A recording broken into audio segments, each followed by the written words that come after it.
আজ ইরানের আকাশ একেবারে মেঘে ঢাকা। প্রকৃতি যেন আজ কোনো অদ্ভুত অনুভূতির প্রতিফলন।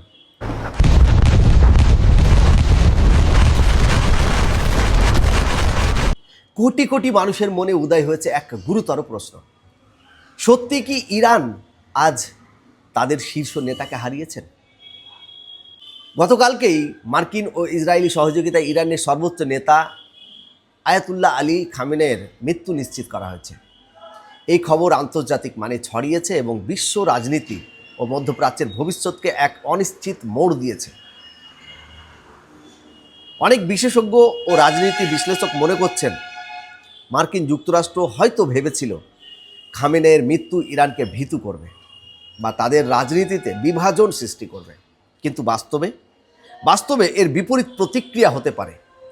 ইরানের ভিতর শক্তি শূন্যতা তৈরি হবে এবং দেশটি নতুন নেতৃত্ব খুঁজে পেতে কঠিন অবস্থার সম্মুখীন হবে। খামেনেই কেন এত জনপ্রিয় এবং তার প্রভাব কেন এত ছিল, এটা একটা জানার বিষয় রয়েছে। ব্যাপকভাবে বলা যায় যে খামেনেই ইরানের প্রতিষ্ঠাতা ধর্মীয় ও রাজনৈতিক পরিচয়ের প্রতীক ছিলেন। তিনি 1989 সাল থেকে ইরানের সর্বোচ্চ নেতা এবং দেশের রাজনৈতিক ও ধর্মীয় সিদ্ধান্তের কেন্দ্রীয় চরিত্র ছিলেন। তিনি ইরানের অভ্যন্তরীণ নীতিতে কড়াকড়ি, পশ্চিমা শক্তির বিরুদ্ধে দৃঢ় অবস্থান এবং মুসলিম বিশ্বের কিছু অংশে প্রতিরোধের প্রতীক হিসাবে বিবেচিত হতেন। এই কারণে তার অনুগতরা তাকে একজন শক্তিশালী নেতা, ধর্মীয় প্রেরণাদায়ক বীর হিসেবে দেখত। এমনকি অনেকে তাকে শহীদ বা মার্টার হিসেবে অভিহিত করেছিল। তবে এটি কতটা প্রকৃত?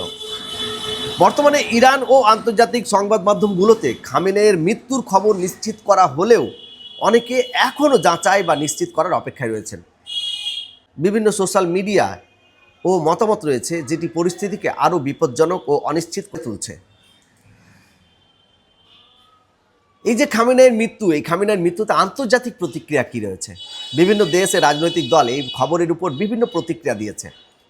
রাশিয়া ও কিছু ঐতিহ্যগত সহযোগীরা সাংবাদিক ও কূটনৈতিক মর্মাহত মন্তব্য করেছেন। অনেক জনগোষ্ঠী ও বিরোধী কর্মীরা, বিশেষ করে যাদের উপরে সরকারি কঠোর নীতি বা কাঠামো কঠোরভাবে চাপিয়ে দেওয়া হয়েছিল, এই ঘটনায় বিভিন্ন প্রতিক্রিয়া দেখাচ্ছেন তারা। তবে শেষ কথা এটাই, আজ ইরানের আকাশ একেবারে মেঘে ঢাকা। সাইকোলজির মতোই ইরানের ভবিষ্যৎ এক অদ্ভুত অনিশ্চয়তায় ঢেকে গেছে। খামেনেইর মৃত্যু শুধু এক ব্যক্তির শেষ হয়ে যাওয়া নয়, এটি একটি যুগের সমাপ্তি এবং মধ্যপ্রাচ্য ও বিশ্বের রাজনীতির নতুন অধ্যায় শুরুর সংকেত বলে মনে করছেন। মধ্যপ্রাচ্যের দেশগুলোর যে আভ্যন্তরীণ সম্পর্ক ছিল, সেই সম্পর্কের যে দিক নির্দেশনা পুরোপুরি পরিবর্তন হয়ে যাবে বলে অনেকে মনে করছেন।